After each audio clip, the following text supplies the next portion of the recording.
আল্লাহ রব্বুল আলামিন কোরআনে কারীমের মধ্যে আব্বা আম্মাকে যখন জান্নাত থেকে বের করে দেন, বের করে দেওয়ার সময় এই কথাটা বলেই বের করেছেন। সূরাতুল বাকারা ৩২ নং আয়াতে আল্লাহ পাক বলছেন, কুল নাহবিতু মিনহা জামিআ কুল নাহবিতু মিনহা জামিআ فإما يأتينكم مني هدى فمن تبع هداي فلا خوف عليهم ولا هم يحزنون। আল্লাহ রব্বুল আলামিন বলেন যে আমি আদম এবং হাওয়াকে বললাম, আদম হাওয়া আমার জান্নাত থেকে নেমে যাও, জান্নাত থেকে নেমে যাও, নেমে যাও, বের হয়ে যাও, এ কথা বলেননি। আল্লাহ পাকের কোরআনে কারীমের প্রত্যেকটা শব্দের মধ্যেই বিশাল বিশাল রহস্য লুকায়িত আছে, তাই না? আল্লাহ পাক জান্নাত থেকে বের হয়ে যাও এটা বলেননি, কি বলেছেন? নেমে যাও বলেছেন। এই শব্দটা মনে রাখেন, খুব দরকার এটা মনে রাখা। কারণ হাবাতা ইয়াহবিতু হুবুতন এর অর্থ হলো উপর থেকে নিচের দিকে অবতরণ করা, আর বের হওয়ার আরবি হলো খারাজা ইয়াখরুজু খুরুজান, মানে বের হওয়া। আল্লাহ পাক বলেননি কুল নাখরুজু মিনহা জামিআ, এটা বলেননি যে তোমরা বের হয়ে যাও, আদম হাওয়া জান্নাত থেকে বের হয়ে যাও, না, আল্লাহ এটা বলেননি। কি বলেছেন? কুল নাহবিতু মিনহা জামিআ, জান্নাত থেকে নেমে যাও, নেমে যাও। তো আব্বা আম্মা আল্লাহ পাকের নির্দেশ পাওয়া মাত্র জান্নাত থেকে নেমে সোজা দুনিয়াতে চলে এসেছে। এই যে নেমে যাও শব্দটি আল্লাহ পাক বললেন, এই শব্দ থেকে আমাদের কি এটা বুঝে আসে যে আমাদের আসল বাড়ি জান্নাতটা এখন কোন দিকে আছে? কিছু কি বুঝেন? কোন দিকে বলেন তো? মাশাআল্লাহ, সবাই বুঝেন নাই, কয়েকজন বুঝেছেন। কোন দিকে বলেন? উপরের দিকে। আপনি বিকেল 5টায় অফিস থেকে ফিরেছেন, আপনার 3 নম্বর ছেলেটা খুব দুষ্ট, খালি গাছে চড়ে। আপনি অফিস থেকে এসে দেখেন নারিকেল গাছের আগায় উঠে বসে আছে। আপনি ওর দিকে তাকিয়ে কি বলবেন? এই বের হ, এটা বলবেন? কি বলবেন? নেমে আয়, নেমে আয় বলবেন না? আপনি যখন বললেন এই দুষ্ট নেমে আয়, আপনার গিন্নি পাকঘরে বসে রান্না বান্না করছে, সে কিন্তু জানে না তার বাছাধন এখন কোথায় আছে। কিন্তু আপনি যখন বললেন নেমে আয়, এখন কি তার বুঝতে বাকি আছে যে বাছাধন এখন গাছের আগায়? কোনো বাকি আছে? তাহলে এই শব্দ থেকে বোঝা যায় যে সে এখন উপরে আছে। মুফাসসিরিনে কেরামও এই শব্দ থেকে আবিষ্কার করেছেন যে আমাদের আসল বাড়ি, আসল ঠিকানা জান্নাত এখন আমাদের উপরে আছে। সুবহানাল্লাহ। না হলে আল্লাহ পাক নামতে বললেন কেন? বের হয়ে যাও বলতেন। আর আমাদের আব্বা আম্মা জান্নাত থেকে নেমে সোজা পৃথিবীতে আসলেন।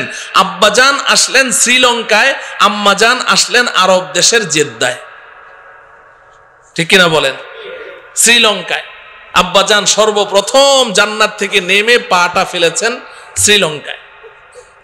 ধারণা করা হচ্ছে, ছোটবেলায় যখন শুনেছি যে আব্বাজান শ্রীলঙ্কায় এসে পা রেখেছেন, তখন থেকেই মনের মধ্যে একটা শখ ছিল যে যদি কখনো সম্ভব হয় শ্রীলঙ্কায় যেতে পারি, গিয়ে দেখবো আব্বাজান কোথায় এসেছেন। আলহামদুলিল্লাহ, সেই বহু বহু বছর পরে আল্লাহ পাক আমাকে শ্রীলঙ্কা যাওয়ার তৌফিক দিয়েছেন। তো সেখানে যাওয়ার পরে, যাওয়ার আগেই বিমানে বসেই সন্ধান পেয়ে গেছি যে কোথায় আব্বাজান এসেছেন। তো শ্রীলঙ্কা যাওয়ার পরে দেখি যে শ্রীলঙ্কার সেই প্রাক্তন রাজধানী, সাবেক রাজধানী ক্যান্ডি, এই ক্যান্ডি বর্তমান রাজধানীর নাম কি? কলম্বো। বলেন কলম্বো। এই কলম্বো থেকে 450 কিলোমিটার দূরে ক্যান্ডি। এই ক্যান্ডি শহরে একটা পাহাড় আছে যেটাকে অ্যাডামস পিক বলা হয়, আদমের পাহাড়। এই পাহাড়টা উচ্চতা হলো 7365 ফিট। সুবহানাল্লাহ বলেন। কত উঁচু? 7365 ফিট উঁচু, অনেক উঁচু। 7365 ফিট, এটা অনেক উঁচু। একটা হেলিকপ্টার আমাদের এই যে মাথার উপর দিয়ে যায় না, হেলিকপ্টার উড়ে, এই হেলিকপ্টারটা আপনার 200 ফিট উপর দিয়ে উড়ে। কয়শো ফিট? 200 ফিট। 200 ফিট উপর দিয়ে হেলিকপ্টার উড়ে, আর ওটা কত উপরে? 7,365, তার মানে প্রায় 7,500 ফিট উঁচু। এই পাহাড়ের উপরে বিশাল বড় একটা পাথর আছে, এই পাথরের পিঠের উপরে একটা পায়ের ছাপ, 5 আঙ্গুল সহ পায়ের ছাপ গেড়ে বসে আছে। এখন এই পায়ের ছাপটা পাথরের মধ্যে, এখানে অনেক হাজী সাহেবরা আছেন না? হাজী সাহেবরা আছেন কিনা?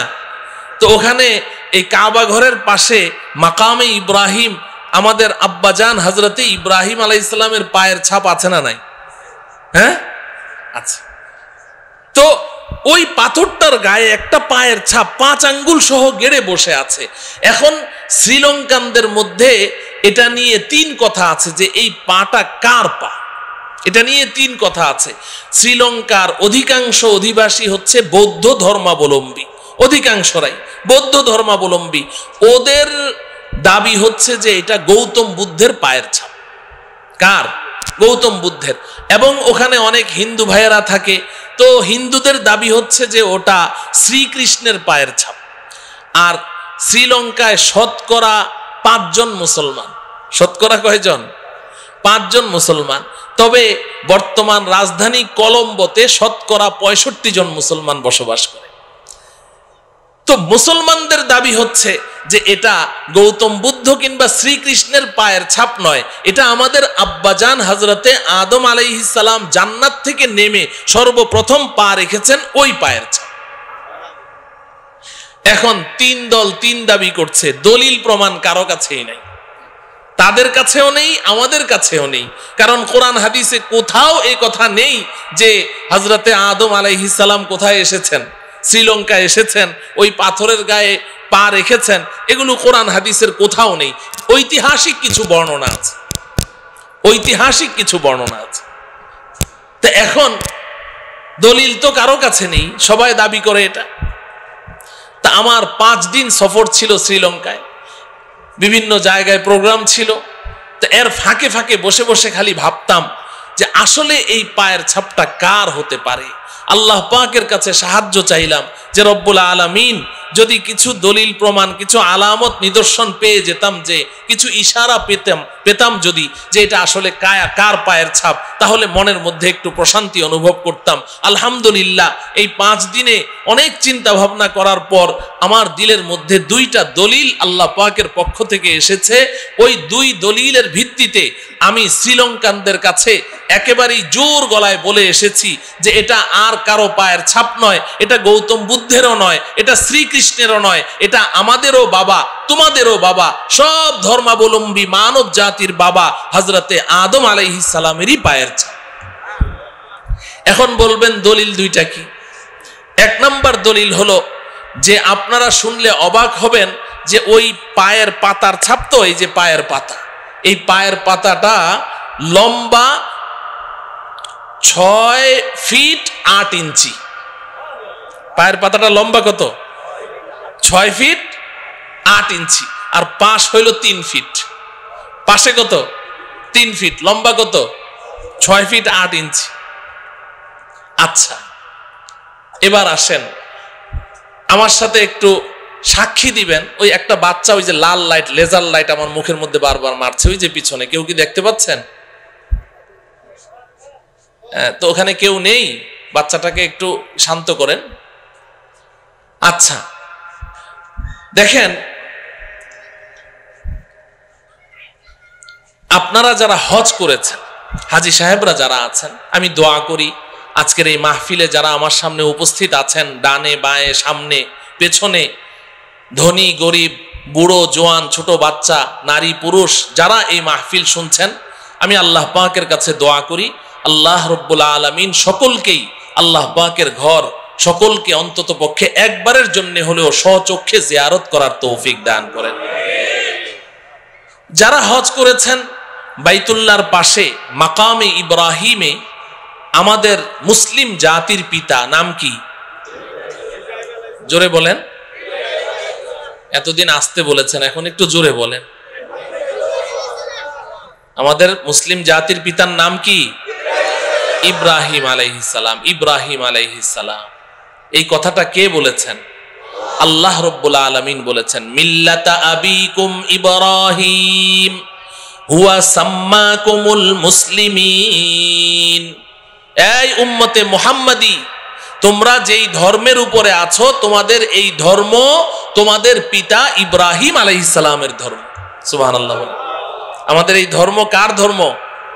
ইব্রাহিম আলাইহিস সালামের ধর্ম। আল্লাহ বলছেন মিল্লাতা আবিকুম, তোমাদের পিতা ইব্রাহিমের ধর্মের উপরে তোমরা প্রতিষ্ঠিত আছো। আল্লাহ এতটুকু বলেই ক্ষান্ত হননি, আল্লাহ বলছেন হুয়া সাম্মাকুমুল মুসলিমিন।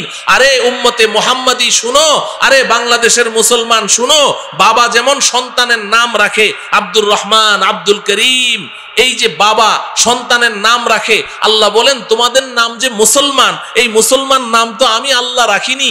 হুয়া সাম্মাকুমুল মুসলিমিন, তোমাদের পিতা ইব্রাহিম তোমাদের নাম রেখেছেন মুসলমান। তো নাম রাখলো কোন বাপ? এতদিন ডাকলাম কারে বাপ? থাকে ইসলাম বলে কিছু থাকে? তওবা করা লাগবে, তওবা করব তো ইনশাআল্লাহ। আল্লাহ আমাদেরকে তওবা করার তৌফিক দান করেন। তো ইব্রাহিম খলিলুল্লাহ আলাইহিস সালাম, ওনার দুই পায়ের ছাপ কাবা ঘরের পাশে মাকামে ইব্রাহিমের মধ্যে আছে না নাই? কথা বলেন, কারা কারা দেখেছেন হাত উঠান তো। মাশাআল্লাহ, এই তো অনেকেই দেখেছেন। আচ্ছা বলুন তো দেখি, ইব্রাহিম আলাইহিস সালামের যে পায়ের ছাপটা আপনারা দেখলেন, এই পাটা কি অস্বাভাবিক বড় মনে হয়েছে আপনাদের কাছে? আমাদের পায়ের চেয়ে একটু লম্বা, তাই না? আমাদের পায়ের চেয়ে এই এতটুকু হবে সর্বোচ্চ, আমাদের পায়ের চেয়ে একটু লম্বা। আচ্ছা এবার বুঝেন, ইব্রাহিম আলাইহিস সালাম আজ থেকে 5000 বছর, প্রায় 5000 বছর পূর্বে দুনিয়াতে এসেছে। কত বছর? প্রায় 5000 বছর। আপনারা জানেন মানুষ দিন দিন খাটো হচ্ছে। দিন দিন কি হচ্ছে? খাটো হচ্ছে না? দিন দিন খাটো হচ্ছে। এখন ইব্রাহিম আলাইহিস সালাম 5000 বছর আগে যিনি আসলেন, তার পায়ের ছাপটা এতটুকু। এখন গৌতম বুদ্ধ, বৌদ্ধ ধর্মাবলম্বী যারা, তাদের দাবি অনুসারে গৌতম বুদ্ধ আজকে থেকে প্রায় 2500 বছর আগে দুনিয়াতে এসেছেন। তো 5000 বছর আগে যেই মানুষটা এসেছেন, তার পা যদি এতটুকু হয়, গৌতম বুদ্ধের পা এত বড় হবে? কতটুকু হবে? না আরো ছোট হবে? আরো ছোট হবে। আর ওই যে হিন্দু ভাইরা যে শ্রীকৃষ্ণের কথা বলে, সে তো ওই দিনের মানুষ, তার পা তো আরো ছোট হবে, তাই না? তো তাইলে এই পাওটা যে 6 ফিট 8 ইঞ্চি লম্বা আর 3 ফিট চৌড়া, এটা গৌতম বুদ্ধের পা হতে পারে? এটা শ্রীকৃষ্ণের পা হতে পারে? এখন প্রশ্ন হলো, তাহলে এটা কার পা? বুখারী শরীফ খুলেন, সহিহ বুখারীর মধ্যে আছে, নবীজি সাল্লাল্লাহু আলাইহি ওয়াসাল্লাম ইরশাদ করেন, খালাকাল্লাহু আদামা আলা সূরাতিহি ওয়া তুলুহু 60 জিরাআন। আল্লাহ রাব্বুল আলামিন হযরতে আদম আলাইহিস সালামকে তিনি যেই রূপে চেয়েছিলেন সেই রূপেই সৃষ্টি করেছেন, এবং আদম আলাইহিস সালাম ছিলেন 60 হাত লম্বা। কত হাত লম্বা? তাহলে যেই মানুষটা 60 হাত লম্বা, তার পায়ের পাতাটা এই 6.5 ফিট হওয়া, এটা স্বাভাবিক। বলেন ঠিক কিনা? তো আমি এই দলিলের ভিত্তিতে ওই শ্রীলঙ্কান বাসীদেরকে বলে এসেছি এক প্রোগ্রামের মধ্যে, যে আপনারা যত কিছুই বলেন, আসলে এটা গৌতম বুদ্ধেরও নয়, শ্রীকৃষ্ণেরও নয়, এটা আমার, আপনার, আপনাদের সকলেরই বাবা হযরতে আদম আলাইহিস সালামেরই পায়ের ছাপ। 2 নম্বর দলিল আমি যেটা পেশ করেছি তাদের সামনে, সেটা হলো যে ওই পাথরের গায়ে একটা পায়ের ছাপ। মাকামে ইব্রাহিমের মধ্যে তো ইব্রাহিম আলাইহিস সালামের 2 পা আছে, আর ওই পাথরের গায়ে পা আছে কয়টা? একটা পা। তাও আবার অদ্ভুত কাণ্ড, ডান পা নয়, বাম পায়ের ছাপ। কোন পায়ের? আমি ওটার মধ্যে খুব গবেষণা করেছি, চিন্তা করেছি যে রব্বুল আলামিন, এটার মধ্যে কোনো নিদর্শন অবশ্যই আছে। পা একটা কেন, তাও আবার কি বাম পা কেন? তো চিন্তা ভাবনা করার পরে আলহামদুলিল্লাহ দিলের মধ্যে এটা আসলো যে হ্যাঁ, বাম পাই তো হতে হবে। যদি ডান পা হতো তাহলে সন্দেহের মধ্যে পড়ে যেতাম। বাম পা হওয়াতে এখন আর আমার কোনো সন্দেহ নেই। বলবেন কেন? আচ্ছা বলুন তো দেখি, এই যে আমরা মসজিদে প্রবেশ করি, প্রবেশ করার সময় কোন পা আগে রাখি? ডান পা। মসজিদ থেকে বের হয়ে এরপরে কোন পা আগে রাখি? বাম পা। এটা রাসূলের সুন্নত কিনা? সুন্নত। বাথরুমে প্রবেশ করতে কোন পা আগে দেই? বাম পা। বের হওয়ার সময় ডান পা। তার মানে কি, তার মানে হলো উত্তম জায়গায়, ফজিলতপূর্ণ দামি জায়গায় পা রাখতে ডান পা রাখবে, আর নিম্নমানের জায়গায় পা রাখতে বাম পা রাখবে। এটা আমাদের নবীজিরও সুন্নত এবং আদম থেকে নিয়ে ঈসা পর্যন্ত পূর্বের সমস্ত নবীগণের এই সুন্নত ছিল। উলাইকাল্লাযীনা হাদাহুমুল্লাহ ফাবিহুদাহুম মুক্তাদি। এই দলিলে আমি মনে করি সমস্ত নবীগণের এই সুন্নত ছিল। উত্তম জায়গায় পা ফেলবে তো ডান পা ফেলবে, নিম্ন স্তরের জায়গায় পা ফেলবে তো বাম পা ফেলবে।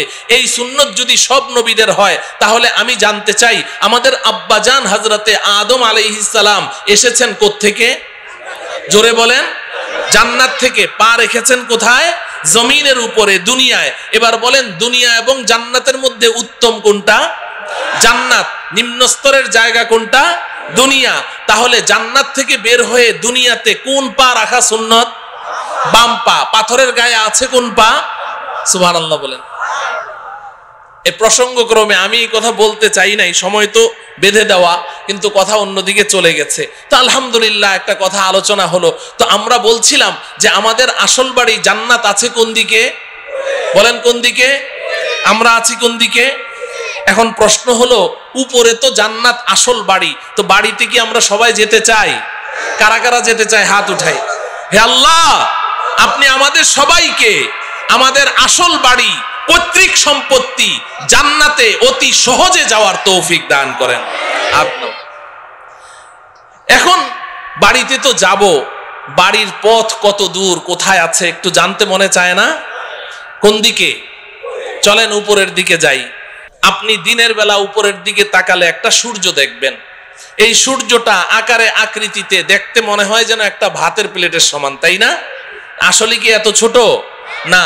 বিজ্ঞান আমাদেরকে ধারণা দিয়েছে যে এই সূর্যটা এই পৃথিবীর চেয়ে 13 লক্ষ গুণ বড়। সুবহানাল্লাহ বলেন। কত বড়? 13 লক্ষ গুণ বড়। এই পৃথিবীর সাথে আরো 13 লক্ষটা পৃথিবী এই সমান জোড়া লাগান, যত বড় হবে সূর্যটা এত বড়। সুবহানাল্লাহ বলেন। প্রশ্ন হলো, এত বিশাল সূর্য দেখা যায় এত ছোট একটা ভাতের থালার সমান। ঘটনা কি? এত ছোট কেন দেখা যায় বলেন তো? অনেক উপরে। বলেন অনেক উপরে। প্রশ্ন হলো, সূর্যটা কত উপরে আছে?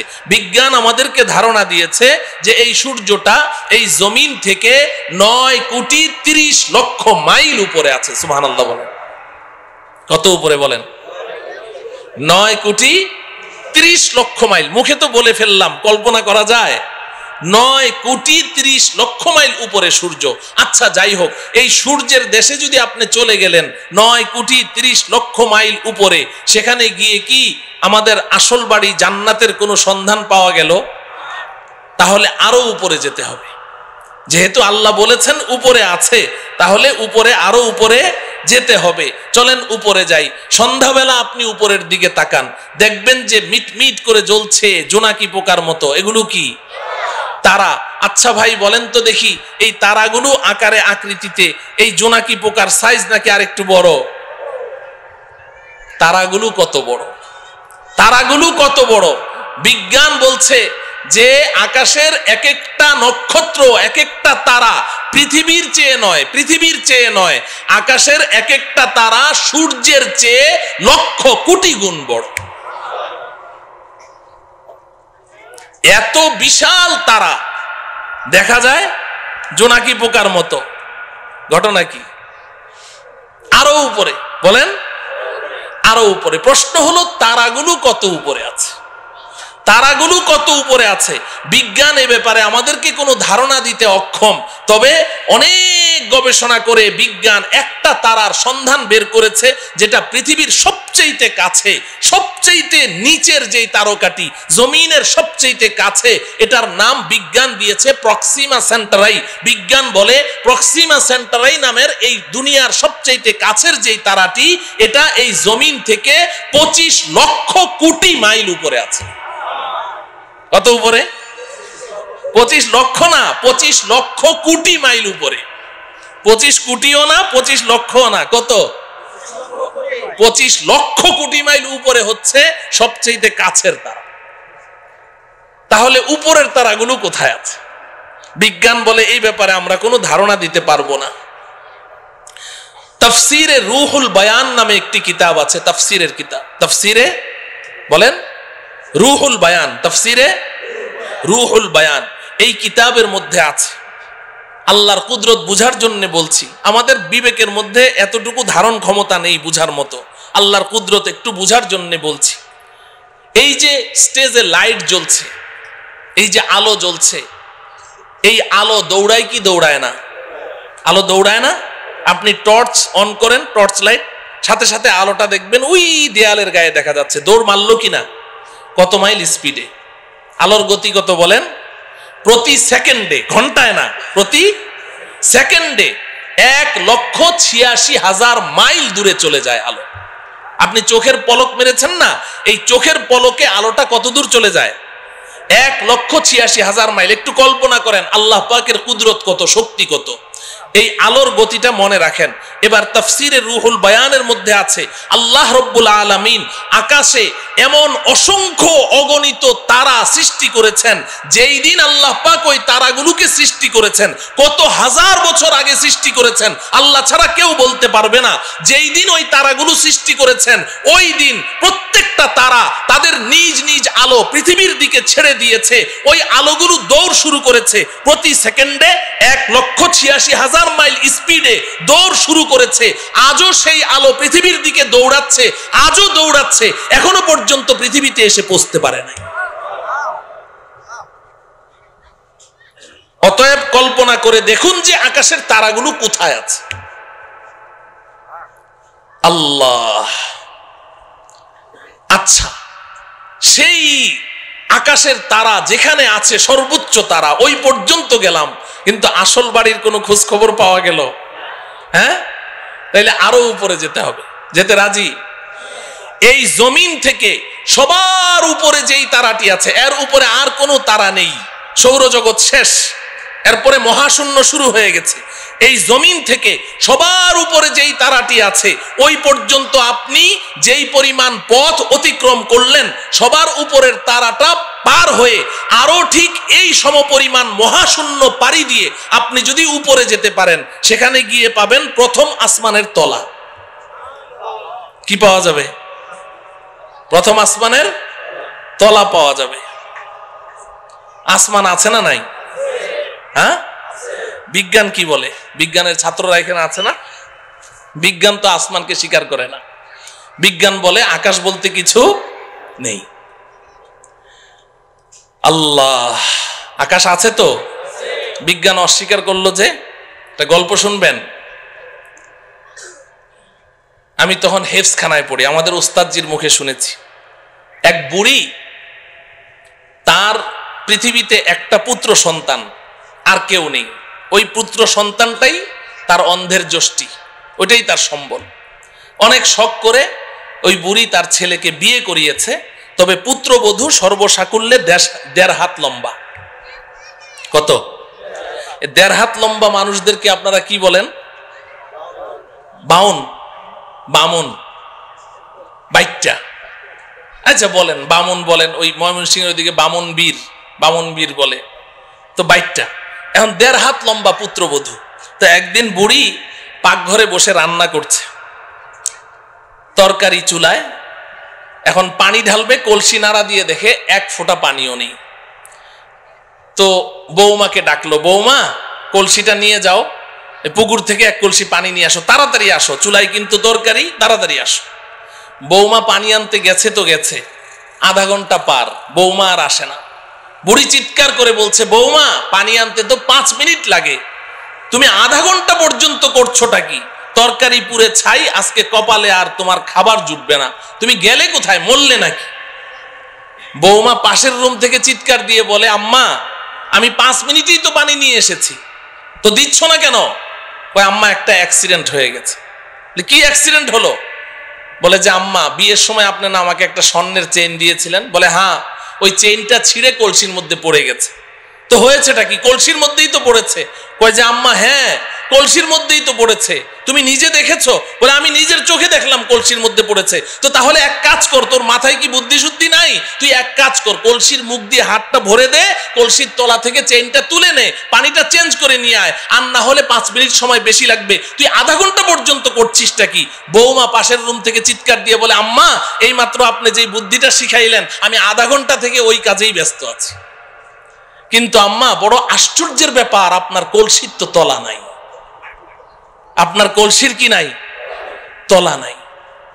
বুড়ি পাকঘর থেকে বলে বৌমা কলসির তলা তো কলসির তলার জায়গায় ঠিকই আছে, তুই যে বামন বীর বাইটটা তোর হাত খাটো ওই পর্যন্ত যায় না। বলেন ঠিক কিনা? আল্লাহ রাব্বুল আলামিন কোরআনে হাকিমে বারবার বলেছেন, একটি নয় দুইটি নয়, আমি 7টি আসমান সৃষ্টি করেছি। আল্লাহর কথা কখনো অবাস্তব হতে পারে না। আসমান তো আসমানের জায়গায় আছে। যে সকল বিজ্ঞানীরা তারা এই আসমানের অস্তিত্বকে অস্বীকার করেছে, তারা তো বাইটটা বামনবীর, তাদের হাত খাটো ওই পর্যন্ত যায় না। এজন্য পৃথিবীর শ্রেষ্ঠ বিজ্ঞানী মুসলিম দার্শনিক, আপনারা সকলেই তার নাম শুনেছেন, মহাকবি আল্লামা ইকবাল রহমতুল্লাহি আলাইহি। নাম শুনেছেন? মহাকবি আল্লামা ইকবাল একজন শ্রেষ্ঠ দার্শনিক ছিলেন, শ্রেষ্ঠ বিজ্ঞানী ছিলেন। তিনি সারাটা জীবন বিজ্ঞানের পেছনে দৌড়িয়েছেন। অক্সফোর্ড ইউনিভার্সিটিতে পড়াশোনা করেছেন। ইহুদি খ্রিস্টানদের মাঝেই তিনি বেড়ে উঠেছেন, কিন্তু আল্লাহ পাক তার নসিবে হেদায়েত লিখে রেখেছেন, এজন্য তিনি নষ্ট হন নাই, বেলাইনে যান নাই। তিনি সারা জীবন বিজ্ঞানের পেছনে দৌড়িয়ে জীবনের শেষ মুহূর্তে এসে আত্মসমর্পণ করেছেন, সারেন্ডার করেছেন। তিনি স্বীকার করেছেন বিজ্ঞান মানেই হচ্ছে একটা ধোঁকা, বিজ্ঞান মানেই হচ্ছে একটা মরিচিকা। কারণ বিজ্ঞান সকালে এক থিওরি দেয়, বিকালে ওটাকে অস্বীকার করে যে না ওটা ঠিক নাই, আবার নতুন থিওরি দেয়, আবার পরের দিন ওটাকে অস্বীকার করে, আবার নতুন থিওরি দেয়। আমরা এক সময় শুনেছি যে বিজ্ঞান এক সময় জোরে সোরে দাবি করেছে যে সূর্য ঘুরে, পৃথিবী ঘুরে না, সূর্য ঘুরে, পৃথিবী ঘুরে না। এরপর মাঝখানে আরেক দল বিজ্ঞানী কিছুদিনের জন্য আবিষ্কার হলো, তারা এসে বলল যে না আগের বিজ্ঞানীদের থিওরি ভুল। বলে সঠিকটা কি? কয় যে পৃথিবী ঘুরে, সূর্য ঘুরে না। এখন বর্তমান দুনিয়ার সমস্ত বিজ্ঞানী প্রায় একমত, তারা বলে আগের দোনোদল বিজ্ঞানীদের থিওরি ভুল। বলে সঠিকটা কি? কয় যে সূর্যও ঘুরে, পৃথিবীও ঘুরে। বলে কি বলে না? এখন বর্তমান বিজ্ঞানের দাবি কি? সূর্যও ঘুরে, পৃথিবীও ঘুরে। আর কিছুদিন যদি বাঁচি তাহলে দেখবো আরেক দল বিজ্ঞানী আসবে, এসে বলবে আগের 3 দল বিজ্ঞানীদের থিওরি ভুল। বলে তাহলে সঠিকটা কি? বলবে একটাও ঘুরে না।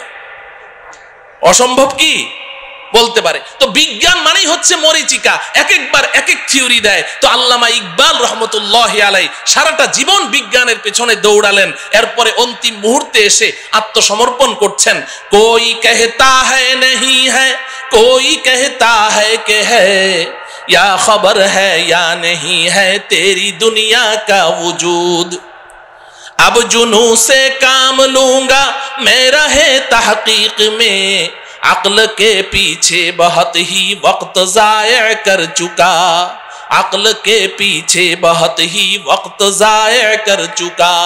আল্লামা ইকবাল বলেন রব্বুল আলামিন সারাটা জীবন তো বিজ্ঞানের পেছনে দৌড়ালাম, কিন্তু বিজ্ঞান আজকে এক থিওরি দেয়, কালকে এক থিওরি দেয়। একবার বলে সূর্য ঘুরে, একবার বলে পৃথিবী ঘুরে, একবার বলে দুটোটা ঘুরে, একবার বলে আসমান আছে, আরেকবার বলে আসমান নাই। আমি তো পাগল হয়ে যাওয়ার পালা রব্বুল আলামিন, আর আমি বিজ্ঞানের পেছনে দৌড়াতে চাই না। এখন আপনার কাছে জীবনের অন্তিম মুহূর্তে আমার একটাই দরখাস্ত, अब जुनू से काम लूंगा मैं रहे तहकीक में, अक्ल के पीछे बहुत ही वक्त जाया कर चुका। রব্বুল আলামিন এখন আর আমি বিজ্ঞানের মাধ্যমে কোনো জিনিস যাচাই করতে চাই না, এখন আমি আপনার কিতাব কোরআনের মাধ্যমে যাচাই করতে চাই। আপনি যেটা বলবেন ওটাকেই বিশ্বাস করতে চাই, এবং আপনি আমাকে ওই বিজ্ঞানীদের দল থেকে বের করে ওই সমস্ত বান্দাদের অন্তর্ভুক্ত করে দেন যেই বান্দাদেরকে দুনিয়ার মানুষ আপনার পাগল মনে করে, আমাকে ওই পাগলদের অন্তর্ভুক্ত করে দেন। আসমান আছে না নাই? কতদূর গেলাম? প্রথম আসমানের তলা মনে আছে তো? তো প্রথম আসমানের তলা পর্যন্ত না গেলাম, কিন্তু আসল বাড়ি জান্নাতের কোনো খোঁজ খবর পাওয়া গেল? আরো উপরে যাওয়া লাগবে। এই জমিন থেকে প্রথম আসমানের তলা পর্যন্ত যতটুকু পথ আপনি পাড়ি দিয়েছেন, ভালো করে বুঝেন, এই জমিন থেকে প্রথম আসমানের তলা পর্যন্ত যতটুকু পথ পাড়ি দিয়েছেন, প্রথম আসমানটা মোটাও এই পরিমাণ। সুবহানাল্লাহ বলেন। প্রথম আসমানটা মোটাও এই পরিমাণ। এরপর প্রথম আসমান থেকে দ্বিতীয় আসমানের দূরত্ব এই পরিমাণ, দ্বিতীয় আসমানটাও মোটা এই পরিমাণ। এইভাবে আপনি উপরের দিকে যেতে থাকেন। তৃতীয় আসমান আবার মহাশূন্য, চতুর্থ আসমান আবার মহাশূন্য, পঞ্চম আসমান আবার মহাশূন্য, ষষ্ঠ আসমান আবার মহাশূন্য, সপ্তম আসমান। এই জমিন থেকে সপ্তম আসমানের ছাদ পর্যন্ত যতটুকু পথ আপনি অতিক্রম করেছেন, সপ্তম আসমান পার হয়ে আরো ঠিক এই সমপরিমাণ মহাশূন্য পাড়ি দিয়ে আপনি যদি উপরে যেতে পারেন, সেখানে গিয়ে পাবেন সিদরাতুল মুনতাহা। কি পাওয়া যাবে? সবাই আমার সাথে বলেন, সিদরাতুল মুনতাহা। সিদরাতুল মুনতাহা এই নামটা মনে রাখতে হবে, বাড়ির ঠিকানা তো সিদরাতুল মুনতাহা। এবার আল্লাহ রাব্বুল আলামিন আমার আপনার আসল বাড়ি, আমার আপনার আব্বা আম্মার বাড়ি, আমাদের পৈতৃক সম্পত্তি জান্নাতের ঠিকানা বলে দিচ্ছেন। ইনদা সিদরাতিল মুনতাহা ইনদাহা জান্নাতুল মাওয়া। এই দুনিয়ার মুসলমান শুনে রাখো, আমি তোমাদের জন্য, আমার ইমানদার পরহেজগার বান্দাবান্দীদের জন্য আমি যেই বিশাল জান্নাত তৈরি করেছি, এই জান্নাতটা আমি আল্লাহ সিদরাতুল মুনতাহার নিকটে তৈরি করে রেখেছি। কোথায়? সিদরাতুল মুনতাহা। বলেন, সবাই বলেন, সিদরাতুল মুনতাহা। বাড়ির ঠিকানা জানা লাগবে না, বাড়ির এলাকার নাম জানতে হবে। আমাদের বাড়ির এলাকার নাম কি? সিদরাতুল মুনতাহা। আল্লাহ রাব্বুল আলামিন বলছেন, ওই সিদরাতুল মুনতাহার নিকটে আমি আল্লাহ জান্নাত নামের বাড়ি তৈরি করে রেখেছি। মুহতারাম হাজরিন, আমাদের দেশের কিছু নষ্ট ভ্রষ্ট নাস্তিক দাবিদার কিছু ছেলেরা, এরা এই মাঝে মধ্যে উল্টাপাল্টা কিছু বকাবকি করে কোরআন হাদিস ইসলাম ঈমান সম্পর্কে, আল্লাহ রসুল সম্পর্কে। এই ভ্রষ্ট নষ্ট ছেলেগুলো তারা বলে জান্নাত বলতে কিচ্ছু নাই। জান্নাত আছে না নাই? এখন ওরা জান্নাতকে অস্বীকার করে কেন জিজ্ঞাসা করেন, বলবে যে আমাদের নাস্তিকদের একটা থিওরি আছে, যা চোখে দেখি না তা বিশ্বাস করি না। নাস্তিকরা যা চোখে দেখে না তা বিশ্বাস করে না, এটা ওদের দাবি। তো বলে যে আমরা পৃথিবীর উত্তর থেকে দক্ষিণ মেরু, পূর্ব থেকে পশ্চিমে, উপরে যেতে যেতে চাঁদের দেশ মঙ্গল গ্রহ সবই তো ঘুরলাম, কই জান্নাত তো কিছুই দেখলাম না, এই জন্য জান্নাত বলতে কিচ্ছু নেই। নাউজুবিল্লাহ বলেন। আচ্ছা বলেন, জান্নাতটা কোন জায়গায় আছে? সিদরাতুল মুনতাহা। সিদরাতুল মুনতাহা কোথায় আছে বুঝলেন তো? তো এখন এই নাস্তিকগুলো এই ঢাকার শাহবাগ চত্বরে বসে বসে ওখান থেকে বুঝি সিদরাতুল মুনতাহা দেখা যাবে? হ্যাঁ, তো দুনিয়াতেও তারা জান্নাতকে অস্বীকার করেছে, সিদরাতুল মুনতাহা পর্যন্ত পৌঁছতে পারলো না, দুনিয়াতে অস্বীকার করেছে। আখিরাতেও তারা জান্নাতের কোনো ঘ্রাণও পাবে না। আমরা ইনশাআল্লাহ দুনিয়াতে যেহেতু আমরা বিশ্বাস করেছি, আমাদের জান্নাতের বাড়ির সন্ধান লাভ করেছি, আল্লাহর কথা বিশ্বাস করেছি, রাসূলের কথা বিশ্বাস করেছি, আব্বাজান হযরতে আদমের কথা বিশ্বাস করেছি, ইনশাআল্লাহ পরকালে আমরা আমাদের আসল বাড়ি জান্নাতের মালিক হবই হব ইনশাআল্লাহ। আল্লাহ রাব্বুল আলামিন আমাদের সবাইকে আমাদের আসল বাড়ি পর্যন্ত অতি নিরাপদে পৌঁছার তৌফিক দান করুন। তো বাড়ির সন্ধান তো পাইলাম, কোথায় আছে? এখন প্রশ্ন হলো যাব কেমনে? ঠিক কিনা? হ্যাঁ, যাব কেমনে? যাব কেমনে? এতক্ষণ পর্যন্ত ওয়াজ খুব মজা লেগেছে, কারণ এতক্ষণ গল্প করলাম তো। এখন থেকে ওয়াজটা একটু তিতা তিতা লাগবে, শুনবেন তো? হ্যাঁ, আসল ওয়াজ এখন থেকে শুরু। এতক্ষণ কিন্তু ওয়াজ ছিল না, এতক্ষণ গল্প গুজব করলাম, সময় কাটাইলাম। আসল ওয়াজ এখন থেকে। যাব কেমনে, এটার না দরকার, ঠিক কিনা বলেন? আচ্ছা বলেন, নিচ থেকে উপরের দিকে উঠার পদ্ধতি কি? আপনি যদি একটা কুয়ার নিচে পড়ে গেছেন, এখন আপনি উঠতে চান উপরে, হাউমাউ করে চিৎকার করছেন, ভাইরে আমারে উঠাও রে, মল্লাম রে, গেলাম রে। এখন আপনাকে এই কুয়ার নিচ থেকে, ওই গর্তের ভিতর থেকে যদি উপরে তুলতে হয়, 4 কাজ করতে হবে। কয় কাজ বলেন? 1 নম্বর, উপর থেকে একটা রশি ছাড়তে হবে, ঠিক না? মুখস্থ করেন। 1 নম্বর কি? 2 নম্বর হলো রশিটা শক্ত হওয়া লাগবে, ঢিলা ঢালা হলে ছিঁড়ে যাবে। 3 নম্বর হলো যখন রশিটা উপর থেকে ছাড়া হলো, নিচ থেকে ওই রশিটা শক্ত করে চেপে ধরতে হবে, ঠিক কিনা? যদি আপনি সত্যিকারেই উপরে উঠতে চান, তাহলে কি করতে হবে? চেপে ধরতে হবে। যদি গাউরা টাইপের হয়, কারণ আমি রশি টসি ধরুম না, উপরে উঠুম, ও কেয়ামত পর্যন্ত উঠতে পারবে নাকি? রশি ধরা লাগবে, ধরতে হবে। 4 নম্বর শর্ত হলো, যখন রশিটা আপনি চেপে ধরেছেন, এখন উপর থেকে যারা রশি ছেড়েছে দয়া মায়া করে রশিটা ধরে টান মারতে হবে, তাইলে আপনি উপরে উঠে যাবেন, ঠিক কিনা? এই কথাটুকু যখন বুঝে আসলো, এবার আসেন, আমরাও তো আমাদের আসল বাড়ি জান্নাত থেকে অনেক নিচে পড়ে গেছি, অনেক নিচে। কত নিচে এটা কল্পনাও করতে পারবো না, শুনলাম খালি এতক্ষণ ঠিকই। তা আমরা যে নিচে পড়ে গেছি, এখন যদি আমরাও আমাদের আসল বাড়ি জান্নাত পর্যন্ত উপরে উঠতে চাই, তাহলে জান্নাতের মালিক আল্লাহ রব্বুল আলামিন দয়া মায়া করে আমাদের কাছে একটা রশি ছাড়তে হবে। কি ছাড়তে হবে বলেন? রশি ছাড়তে হবে। রশিটা বড় মজবুত হওয়া লাগবে, আমাদের সকলকে ওই রশি চেপে ধরা লাগবে। এবার আল্লাহ পাক যদি দয়া করে টান মারেন, তো সোজা আমরা আমাদের আসল বাড়ি জান্নাতে পৌঁছে যাব। আপনি বলবেন, হুজুর এটা কি বললেন, আগ্রম বাগ্রম কথা, কিছুই বুঝলাম না। এই কথাটাই আল্লাহ রব্বুল আলামিন সূরা আলে ইমরানের 103 নম্বর আয়াতে বলেছেন। সুবহানাল্লাহ বলেন। সূরার নাম কি? আলে ইমরান। বলেন, সূরার নাম কি? আলে ইমরান। আয়াত নম্বর কত?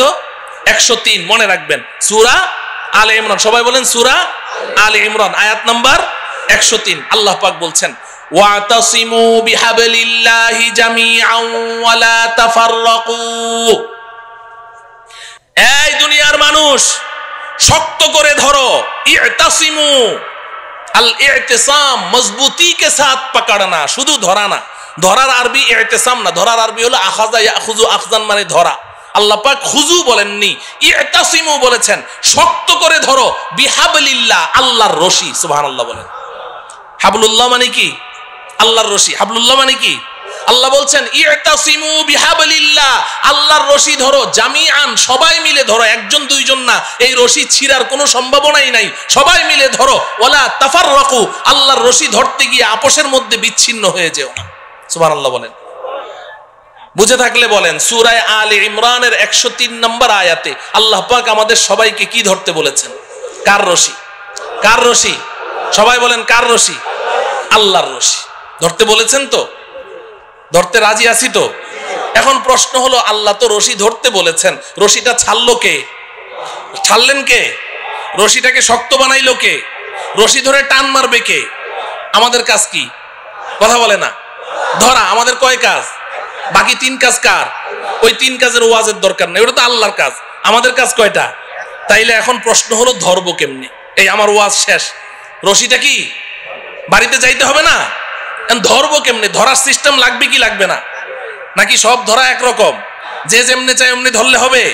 না, এমনি ধরলে হবে না। আমি এক বক্তার ওয়াজ শুনেছিলাম ছোটবেলায়, গান শিখায়, গানের ওস্তাদ, বুড়া চিকনা চাকনা, আর ছেলে হইলো একেবারে নওজোয়ান তাগড়া। ও বলে ব্যান্ড সঙ্গীত শিল্পী হবে। ব্যান্ড সঙ্গীত কি জিনিস এটা যুবকদেরকে তো বুঝাইতে হবে না, বুড়ারা তো বুঝবেই না, ভ্যা ভ্যা করে চিল্লায় যে ব্যান্ড সঙ্গীত। এখন ওই ব্যান্ড সঙ্গীত শিল্পী হবে। এখন ওই বুড়া ওরে যতই গান শিখায়, ওই জোয়ানের গলা হইলো একটা বুড়া বকরির গলা, ফাটা বাস, ওটা দিয়ে কোনো গান বাইর হয় না। তো একদিন ওই উস্তাদের মন টন খারাপ, ছাত্র কয়, উস্তাদ মন খারাপকে? কয় যে তুই আমার সুরটা একটু ধরতে পারলি না, এই জন্য আমার মন খারাপ। কি করতে পারলি না? সুরটা একটু ধরতে পারলি না। এখন ছাত্রটা ছিল আমার মতো একটু বোকা শোকা, ও চিন্তা করে যে স্যারের সুরটা ধরতে হবে, তো এইটা স্যার আগে বললো না আজকে বলছে, তো অনেক চিন্তা ভাবনা করলো যে সুর কেমনে ধরা যায়। পরে ওর মাথায় বুদ্ধি আসলো, আরে সুর তো স্যারের গলা দিয়ে বাইর হয়। ও উঠে স্যারের গলা একদম সজোরে চিপে ধরেছে, এমন জোরে চেপে ধরলো, ধরে বলে যে স্যার আজকে 6টা মাস আপনি এত কষ্ট করলেন, আপনি প্রথম দিন বলতেন আমি প্রথম দিনই ধরে ফেলতাম। এখন আজকে আমি ধরেছি, আমি আর আজকে সুর ছাড়ছি না। আপনার যতক্ষণ মন ভালো না হবে আমি সুর ছাড়বো না। স্যারের জিহ্বা এতখানি বের হয়ে গেছে। এখন স্যার তো কথাবার্তা বলতে পারে না। এখন স্যার যত ও আ করে বুঝাইতে চেষ্টা করে যে বেটা সুর ধরার সিস্টেম তো এটা না, তুই সিস্টেম লস করেছিস, কিন্তু কথা তো বলতে পারে না। ও আ করে, তো ওই ছেলে মনে করেছে জুইত মতো ধরা হয় নাই, ও আরো শক্তি দিয়ে চেপে ধরেছে, তো 10 মিনিটের মধ্যে স্পট ডেড, ওখানেই শেষ। এটা বুঝি সুর ধরার সিস্টেম? কথা বলে না। তাহলে ধরায় ধরায় বেশ কম আছে, ধরায় ধরায় বেশ কম আছে। তো এখন আল্লাহ রব্বুল আলামিন তো বললেন যে আমার রশিটা চেপে ধর। 1 নম্বর হইল রশি চিনতে হবে, নাকি রশি চিনা লাগবে না? 2 নম্বর হলো রশি ধরার সিস্টেম জানতে হবে। কয়টা কথা? 2টা কথা। 1 নম্বর হলো রশি চিনতে হবে। বলেন 1 নম্বর কি? 2 নম্বর কি? রশি ধরার সিস্টেম নাকি চিনা লাগবে না? রশি চিনা লাগবে। আমাদের দেশের কিছু ভাই তো রশি চিনতে ভুল করে ফেলেছে। এই বেচারারা সূরা আলে ইমরানের 103 নম্বর আয়াত পড়ে এখন পেরেশান, আল্লাহর রশি কোথায় পাওয়া যায়। কারণ রশি না ধরলে তো আর বাড়িতে যাওয়া লাগবে না, রশি তো ধরাই লাগবে। এখন খুঁজতে খুঁজতে অস্থির, কোথায় রশি পাওয়া যায়, কোথায় তো রশি নাই। পরে চিন্তা করলো যে কোরআন নাজেল হয়েছে মক্কায়, আচ্ছা ওখানে যাই। হজ করতে গেছে, মক্কা মদিনা পুরা ঘুরে আসলো, কেউ রশি চিনে না। দেশে আসার পরে মন টন খারাপ, রশি ধরতে পারলাম না, তাইলে তো আর জান্নাতের বাড়িতে যাওয়া হবে না। পরে দেখে সর্বনাশ, এই পাশের জেলায় ফরিদপুর গেলেই তো রশি পাওয়া যায়। কোথায়? কথা বলে না, আছে না নাই? কয়টা? কয়টা? কয় যে পাইছি, একে জন্মের মতো গিয়ে চেপে ধরে। ও আমার প্রিয় ভাইয়েরা, আপনাদের বিবেকের কাছে জানতে চাই, আল্লাহ তাআলা এমন রশির কথা বললেন যেই রশি পৃথিবীর কোথাও নাই, মক্কায়ও নাই, মদিনায়ও নাই, ফরিদপুর জেলায় গেলে পাই। এই রশি কি সেই রশি? এই রশি কি সেই রশি? তাইলে কি আমরা সবাই একমত হতে পারি যে আমাদের যে সমস্ত ভাইয়েরা ওই ফরিদপুরের 8 রশিতে গিয়ে হাত দিয়েছে তারা রশি চিনতে ভুল করেছে? যদি এই এলাকায় কেউ থাকেন আজকে তওবা করবেন, আজকে তওবা করবেন। করবো তো ইনশাআল্লাহ। ওই রশি না রে ভাই, আল্লাহর রশি কি এটা আগে চিনতে হবে। তাফসিরের কিতাব খুলেন, আমার কথা শোনার দরকার নেই, আমি তো সূরার নাম আয়াত নাম্বার বলে দিয়েছি। আপনি যে কোনো একটা গ্রহণযোগ্য তাফসিরের কিতাব খোলেন, সব মুফাসসিরিনে কেরাম এক কথা বলেছেন, এখানে কেউ দুই কথা বলেন নাই। তারা পরিষ্কার বলে দিয়েছেন হাবলুল্লাহি আল কুরআন, আল্লাহর রশির নাম হলো আল কুরআন। সুবহানাল্লাহ। আল্লাহর রশির নাম কি? আল্লাহর রশির নাম কি? তাইলে রশিটা কি আল্লাহ ছেড়েছেন না এখনো ছাড়েন নাই? হ্যাঁ, ছেড়েছেন। এখন কি করা লাগবে? আমাদের ধরা লাগবে। তাইলে এখন শেষ ওয়াজ হইল ধরবো কেমনে, ঠিক কিনা? শেষ ওয়াজ কি? ধরবো কেমনে? আচ্ছা দেখেন, এই যে আমার সামনে রশি আছে, এই যে রশি ধরলাম, এই যে দেখেন রশি ধরলাম, তো আঙ্গুল লাগে কয়টা? হ্যাঁ, কেউ যদি বলে যে আমি 5 আঙ্গুল দিয়ে ধরুম না, 4 আঙ্গুল দিয়ে ধরুম, তো ঝুলে থাকতে পারবে? টান মারলে ঝুলতে পারবে? 2 আঙ্গুল দিয়ে ধরলে? 5 আঙ্গুল দিয়ে যদি ধরি, এবার মাইকম্যানকে বলেন রশি টান দিবে, রশি ছিড়বে, আমার হাত ছুটবে না, ঠিক কিনা? তাইলে শক্ত করে ধরতে হইলে আঙ্গুল লাগে কয়টা? আল্লাহর রশি ধরতেও আঙ্গুল লাগবে 5টা। সুবহানাল্লাহ বলেন। এখন আমি এই 5টা আঙ্গুলের নাম বলবো, সবাই মুখস্থ করবেন। বাকি 5 আঙ্গুলের ওয়াজ আর করা আজকে হবে না, পাশেই তো থাকি, আরেকবার আসমনি যদি আল্লাহ তৌফিক দেয়। 5 আঙ্গুলের ওয়াজ, এক একটা আঙ্গুলের ওয়াজ 1 ঘন্টা করে কমপক্ষে লাগবে, তাইলে না 5 আঙ্গুলের ওয়াজ করা যাবে, ঠিক কিনা? তা এখন 5টা আঙ্গুলের নাম আগে মুখস্থ করেন, আমি সংক্ষিপ্ত একটা এক্সরে রিপোর্ট দিয়ে যাই যে আঙ্গুলগুলো সুস্থ আছে কিনা, ধরা আছে কিনা। হ্যাঁ, মাঝে মধ্যে এক্সরে রিপোর্টটা বাইর করে দেখবেন, দেখবেন তো ইনশাআল্লাহ। আল্লাহর রশি ধরার 1 নম্বর আঙ্গুলের নাম হলো ঈমান। বলেন, সবাই বলেন। 1 নম্বর আঙ্গুলের নাম কি? ঈমান। 2 নম্বর আঙ্গুলের নাম ইবাদত। সবাই বলেন ইবাদত, ইবাদত। 3 নম্বর আঙ্গুলের নাম মুআমালা। আমি পরে অর্থ বলে দিব, এখন না বুঝেই মুখস্থ করেন। মুআমালা, মুআমালা, মুআমালা। 4 নম্বর মুআশারা, মুআশারা, মুআশারা। 5 নম্বর আখলাক, আখলাক, আখলাক। কয়টা হলো? 5টা। আবার বলি, 1 নম্বর কি? সবাই বলেন ঈমান। 2 নম্বর ইবাদত, বলেন। 3 নম্বর মুআমালা, মুআমালা বলবেন না, মুআমালা, মুআমালা। 4 নম্বর মুআশারা, মুআশারা। 5 নম্বর আখলাক। কয়টা হলো? এই 5টা আঙ্গুল লাগবে, এই 5টা আঙ্গুল লাগবে। আপনারা সবাই শিক্ষিত মানুষ, সমজদার মানুষ, আপনারা বুঝে ফেলেছেন যে এই আঙ্গুল সেই আঙ্গুল না, ঠিক কিনা? রক্ত মাংসের আঙ্গুল না। তার মানে কি? এই যে 5টা কথা বললাম, ইসলাম এই 5টা সেক্টরে বিভক্ত, এই 5-এর বাইরে আর ইসলাম নাই। আমাকে, আপনাকে, প্রত্যেককে এই 5ও সেক্টরে খাঁটি মুসলিম হতে হবে। তাহলে 5টা আঙ্গুল সহি শুদ্ধ আছে, আল্লাহর রশি ধরা আছে। এবার অপেক্ষায় থাকেন, আল্লাহ টান মারবে, ঝুলে থাকবেন, তো সোজা আসল বাড়ি জান্নাতে পৌঁছে যাবে। এই 5টা আঙ্গুল সুস্থ সবল রাখবো তো ইনশাআল্লাহ। 1 নম্বর আঙ্গুলের নাম কি? ঈমান। বলবেন যে হুজুর ঈমান তো সবাই জানি, সময়ও যেহেতু শেষ, ঈমানের ওয়াজ তো দরকার নাই, নামাজ রোজা না পড়তে পারি, কিন্তু ঈমানটা তো পাক্কা, অতএব ঈমানের ওয়াজের দরকার নাই। না আছে? হ্যাঁ, ঈমানের ওয়াজের দরকার আছে, খুব বেশি ঈমানের ওয়াজের দরকার। ইমানের ওয়াজ বেশি করে করা দরকার। বর্তমান দুনিয়ার মুসলমানরা ইমানের ব্যাপারে ধোকার মধ্যে আছে। ইমানের ব্যাপারে কি আছে? ধোকার মধ্যে আছে। ইমানের ওয়াজ বেশি করে করতে হবে, ইমান বুঝতে হবে। আমরা মুখে মুখে তো কত কথাই বলি। আমাদের বাংলাদেশের অধিকাংশ মুসলমান এরা মনে করে ইমান মানে আল্লাহকে বিশ্বাস, স্রষ্টাকে বিশ্বাস করা। এরা মনে করে ইমান মানে নবীজি সাল্লাল্লাহু আলাইহি সাল্লামকে বিশ্বাস করা।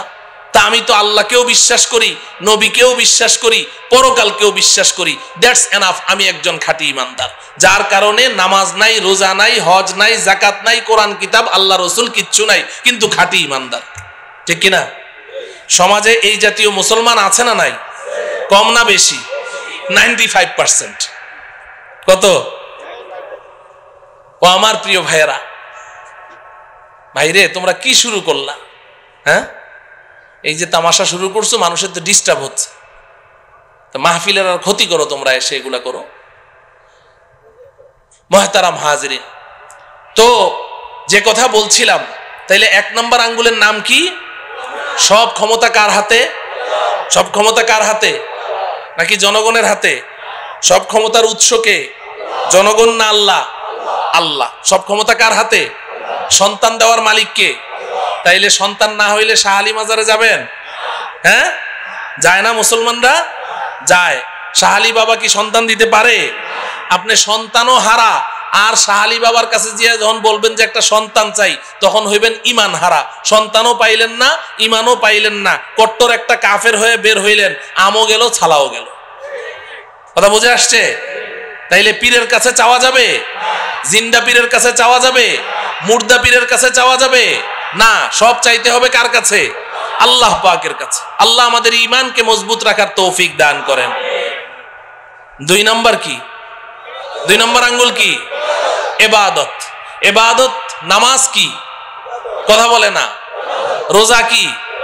যাকাত কি? হজ কি? ইবাদত। কোরআন তেলাওয়াত, জিকির আজকার, দান খয়রাত, সব মিলে আঙ্গুল কয়টা? এই, এটা বুঝেন, ভালো করে বুঝেন, খুব বুঝেন। নামাজ, রোজা, হজ, যাকাত, কোরআন তেলাওয়াত, জিকির আজকার, দান খয়রাত, সব মিলে আঙ্গুল কয়টা? একটা। আমাদের সমাজে যেই মুসলমানটা 5 ওয়াক্ত নামাজ পড়ে, রোজা রাখে, যাকাত দেয়, হজ করে, তাসবিহ জপে, কোরআন তেলাওয়াত করে, জিকির করে, দান খয়রাত করে, আমরা বলি সমাজের সর্বশ্রেষ্ঠ মুসলমান। ঠিক কিনা?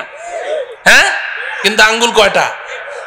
এই 1 নম্বর ইমানের আঙ্গুল আর 2 নম্বর ইবাদতের আঙ্গুল নিয়ে যেই মুসলমান আছে, তাকেই আমরা সার্টিফিকেট দিয়ে দিচ্ছি সে একেবারে শ্রেষ্ঠ মুসলমান। বাকি 3 আঙ্গুলের খবর নেই। এই কারণে আজকে সমাজের অনেক মুসলমান এমন আছে, নামাজ পড়তে পড়তে মাথার মধ্যে ঘা ফেলে দিয়েছে, বাজারে গিয়ে ভেজাল মাল বিক্রি করছে, যুগ যুগ ধরে সুদ খাচ্ছে, যুগ যুগ ধরে সুদের সাথে জড়িত, যুগ যুগ ধরে ঘুষের সাথে জড়িত, হারাম মাল বিক্রি করছে, কিন্তু আবার নামাজও পড়ছে। কারণ সে মনে করে যে আমি তো পাক্কা মুসলমান, এগুলোর মধ্যে আবার ইসলাম আসলো কোত্থেকে? মুআমালা ঠিক নাই, আছে না নাই? হ্যাঁ মুহতারাম হাজিরিন, তাইলে ইবাদতের মধ্যে সর্বশ্রেষ্ঠ ইবাদতের নাম কি? কথা বলে না। নামাজ না পড়লে ঈমান থাকে? বলে যে হুজুর নামাজ না পড়লে কি হবে, আমার ঈমান ঠিক আছে। আগে তো হাসতে হাসতে বলতো, এখন সিরিয়াসলি বলে যে হুজুর নামাজ না পড়লে কি হবে, আমার ঈমান ঠিক আছে। নামাজ না পড়লে ঈমান ঠিক থাকে না তো ভাই। নবীজি বলেছেন, আমার কথা না, বাইনাল আবদি ওয়াল কুফরি তারকুস সালাহ, কে ঈমানদার কে বেঈমান এটা কি কপালে লেখা আছে? চিনবো কেমনে? নবীজি বলেন, আমি বলে দিচ্ছি কেমনে চিনবা, দেখো লোকটা নামাজ পড়ে কিনা। যদি নামাজ পড়ে বলো ঈমানদার, নামাজ না পড়লে চুপ, কিছুই বলার দরকার নেই। কিন্তু ঈমানের সাক্ষী দেওয়ার জন্য কি লাগবে? নামাজ লাগবে। নামাজ পড়বো তো ইনশাআল্লাহ, নাকি নামাজ ছাড়া ঈমানদার? আল্লাহ পাক বুঝার তৌফিক দান করেন। 3 নম্বর আঙ্গুলের নাম কি? মুআমালা। মুআমালা 3 নম্বর আঙ্গুল কি? মুআমালা মানে লেনদেন। মুআমালা মানে কি? ও আমার প্রিয় ভাইয়েরা, খুব বুঝেন, এখানে আমাদের সমস্যা আছে। নামাজ রোজা যাই করি, কিন্তু লেনদেন ঠিক নাই। মুসলমানদের লেনদেন কি নাই? ঠিক নাই। বেচা কেনা, ঋণ দেওয়া, ঋণ পরিশোধ করা, বিবাহ শাদী, সামাজিক আচার আচরণ, অনেক কিছুর মধ্যে আমাদের লেনদেন কি নাই? ঠিক নাই। ইবাদত আল্লাহর হক। ইবাদত কার হক? লেনদেন কার হক? বান্দার হক। বলেন কার হক? বান্দার হক। আমি ইবাদতের মধ্যে কোনো ত্রুটি করেছি, আল্লাহর কাছে ক্ষমা চাই। আল্লাহ, আপনার সাথে আমার মুআমালা ঠিক নাই, নামাজে আমার ত্রুটি হয়েছে, রোজায় ত্রুটি হয়েছে। আল্লাহ বড় মেহেরবান, কান্নাকাটি করেন, ক্ষমা চান, আল্লাহ মাফ করে দিবেন। কিন্তু আপনি মুআমালা ঠিক করেন নাই, আপনি কোনো বান্দার হক আপনি অন্যায়ভাবে আপনি নষ্ট করেছেন। 10টা টাকা তার ইচ্ছার বাইরে জবরদস্তি তার কাছ থেকে আপনি নিয়েছেন। আপনি সারা জীবন সেজদায় পড়ে থাকেন, সারা জীবন সেজদায় পড়ে থাকেন, আল্লাহর কাছে কান্নাকাটি করেন, আল্লাহ আপনাকে মাফ করবে না। কেন মাফ করবে? আপনি অন্যায় কি আল্লাহর সাথে করেছেন না বান্দার সাথে? তাহলে আপনি যার সাথে অন্যায় করেছেন তার কাছে না মাফ চাইবেন? কথা বুঝে আসে? খবরদার, খবরদার, মুআমালা ঠিক করতে হবে, লেনদেন ঠিক করতে হবে। হাসরের ময়দানে অনেক নামাজ, রোজা, হজ, যাকাত, কোরআন তেলাওয়াত, তাসবিহ, তাহলিল, জিকির, আজকার, নফল রোজা, নফল দান খয়রাত, অনেক একদম ইবাদতের আমলের পাহাড় নিয়ে উঠবে, পাহাড় নিয়ে। অন্যরা এভাবে তাকিয়ে থাকবে, বাপরে বাপ, এত আমল করেছে, এত নেকি, এত সওয়াব, সবাই এভাবে তাকিয়ে থাকবে।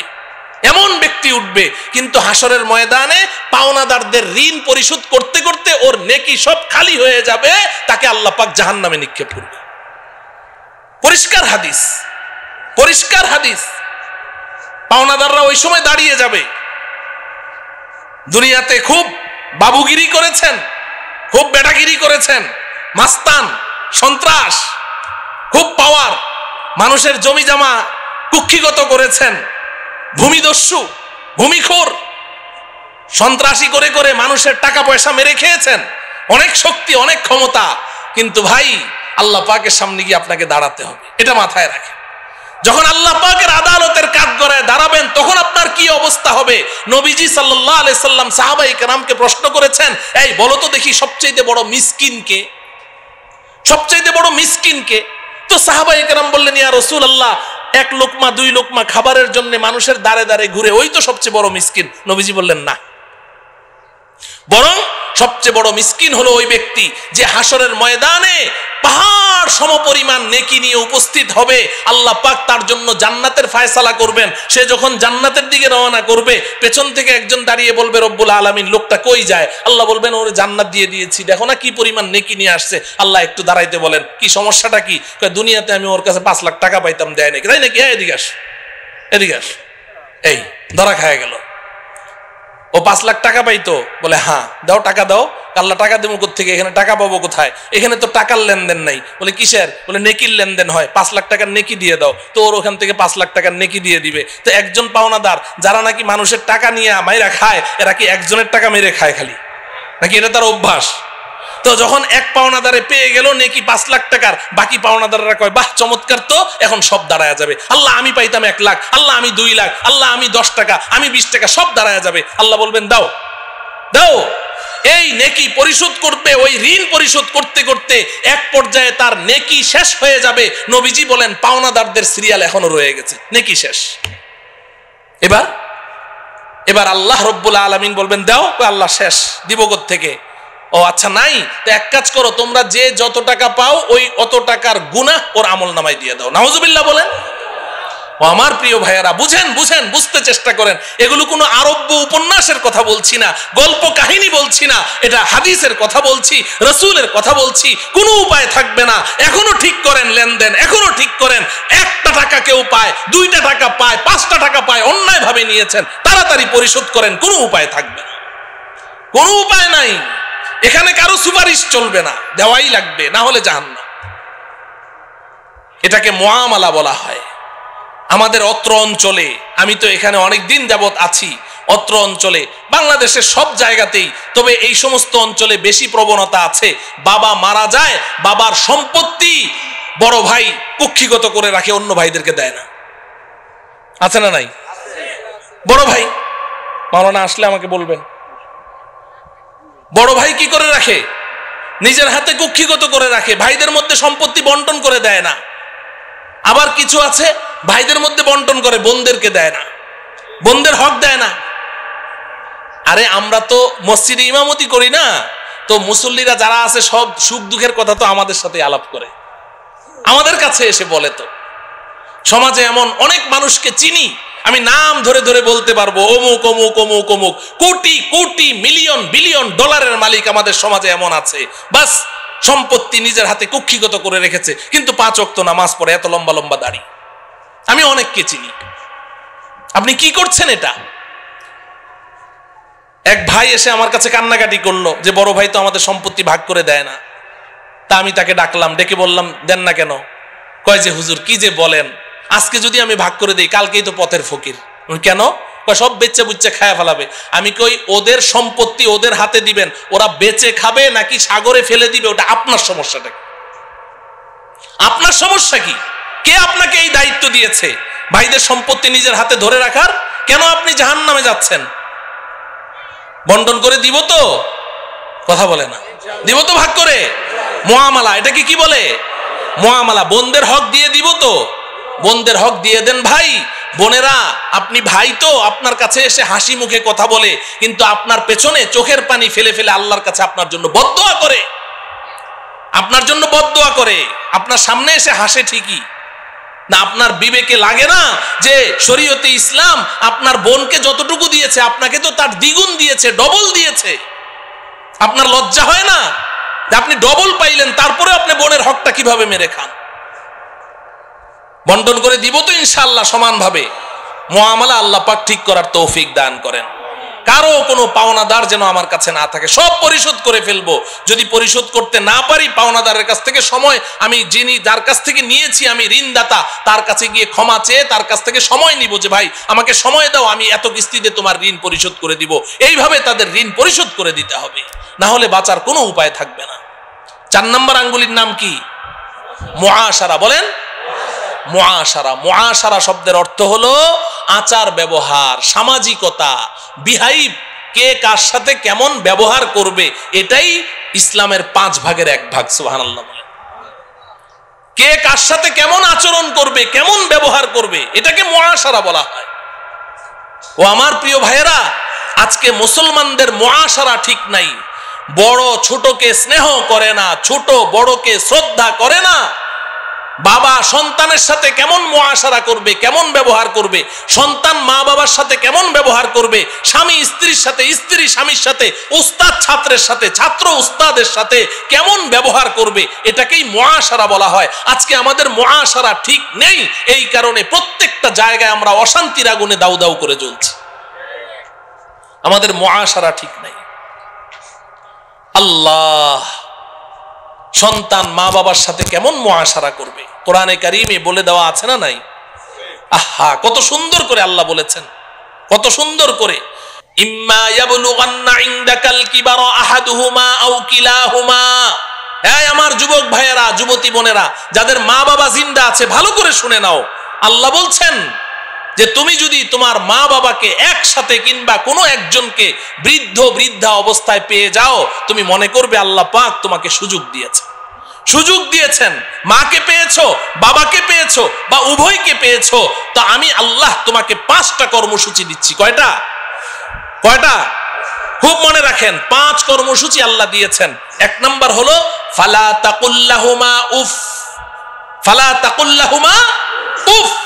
তুমি তোমার মা বাবার সামনে এমন কোনো কথা বলতে পারবে না, এমন কোনো কাজ করতে পারবে না যে তোমার কথায় কাজে কষ্ট পেয়ে তোমার মা কিংবা তোমার বাবা বলবে উফ। উফ শব্দটা তোমার মা বাবা যদি উচ্চারণ করেছে, তোমার জান্নাতের বাড়িতে আর যাওয়া লাগবে না। কিংবা তোমার মা বাবার কোনো কথা শুনে তুমি বিরক্ত হয়ে বললে উফ বাবা থামো তো, উফ মা চুপ করো তো, এই যে তুমি উফ বলেছো, তোমার জন্য জান্নাত হারাম হয়ে যাবে। লা তাকুল্লাহুমা উফ, 1 নম্বর। 2 নম্বর ওয়ালা তানহারহুমা। বাবা মাকে ধমক দিয়ে কথা বলিস না, ঝাড়ি মেরে কথা বলিস না।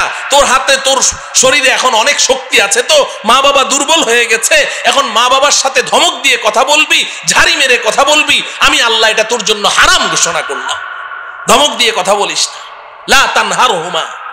3 নম্বর কর্মসূচি ওয়াকুল লাহুমা কওলান কারীমা। মা বাবার সাথে নরম স্বরে আদরের স্বরে কথা বলো, আদর করে করে মা বাবার সাথে কথা বলো। যখন মা বাবা বুড়া বুড়ি হয়ে যাবে তো সে তোমার ছোট বাচ্চা, 3 বছর 4 বছরের বাচ্চার মতো। বছরের সন্তানটার সাথে তুমি কিভাবে কথা বলো? তুমি যখন ঘর থেকে বের হও তো বাচ্চাটাকে কোলে নিয়ে 2 গালে চুমু দিয়ে বলো, আব্বু তোমার জন্য কি আনবো, মজা আনবো, তক্কেত আনবো, বিক্কু আনবো, কি ঢং করে করে তুমি কথা বলছো। তো তোমার বাচ্চাটার সাথে এত সুন্দর করে কথা বলো, মা বাবার সাথে কথা বলতে গেলে তখন তোমার মেজাজটা কেন খারাপ হয়ে যায়? সেম সেম সেম সেম মা বাবার সাথেও আদর করে করে কথা বলতে হবে। ওয়াকুল্লাহুমা কওলান কারীমা। চেহারাটা গোমরাহ করে রেখো না, গাল ফুলিয়ে রেখো না। মা বাবার সামনে গিয়ে এমন ভাবে মুড অফ করে রাখো যে তোমার মার মনে চায় একটু কমলা খাবে, কিন্তু ভয়ে তোমাকে বলতে পারে না। তুমি এমন ভাব নিয়ে চলো যে বাবা আমি একটু কমলা খাবো, মনের কথাটা বলতে সাহস পায় না। তুমি এমন ভাব নিয়ে চলো না, ধরা খেয়ে যাবে, সমস্যায় পড়ে যাবে।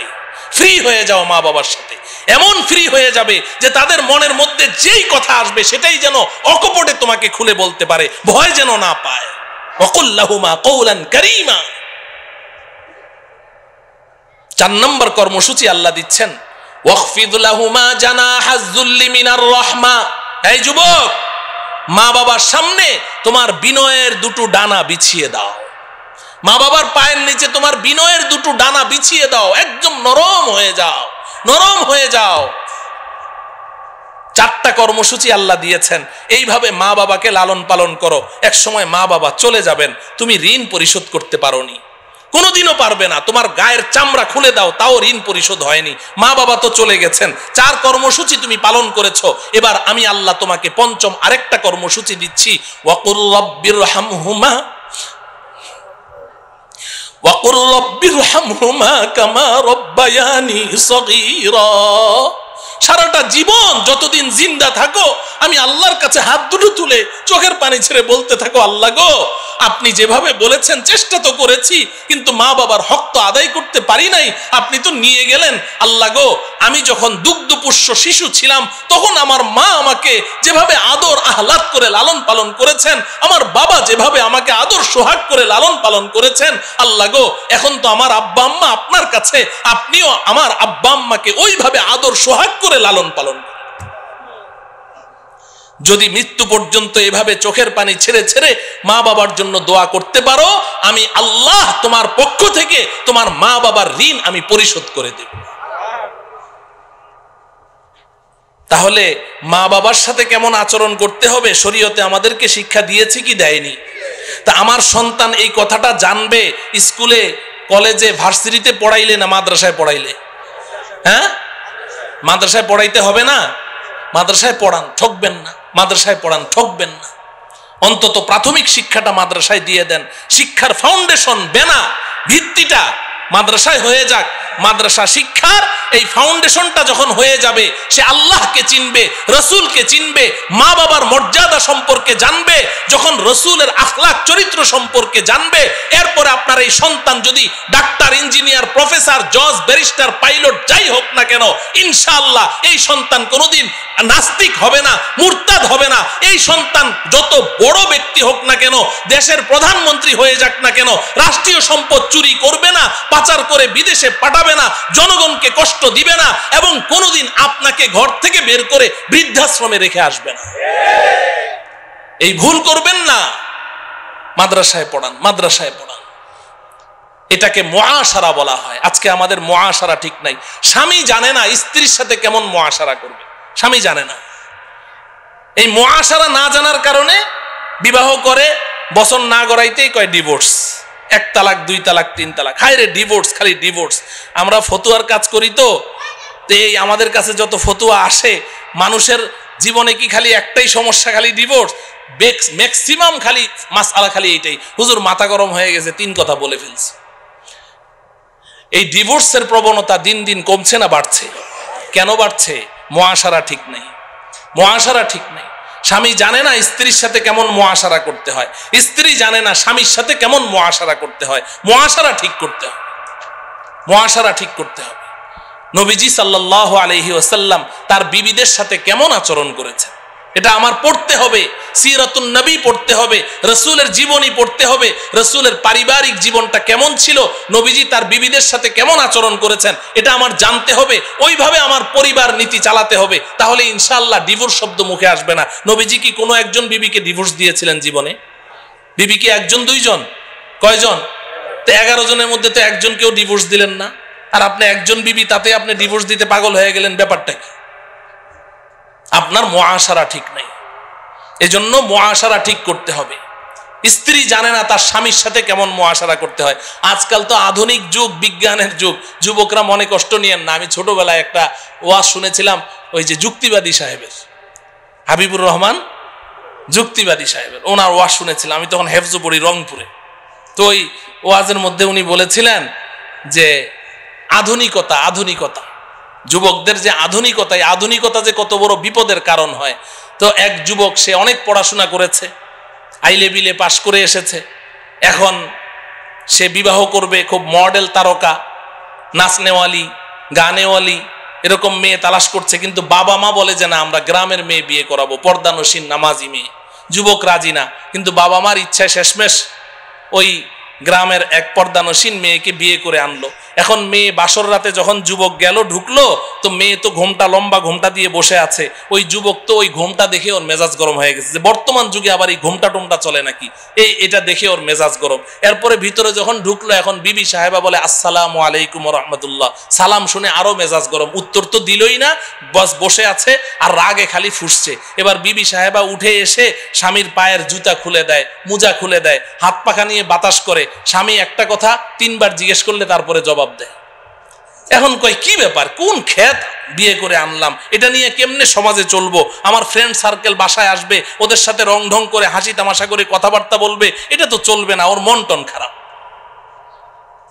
তো তখন ওই বিবির নাম ছিল শিল্পী আর স্বামীর নাম হলো পল্টু।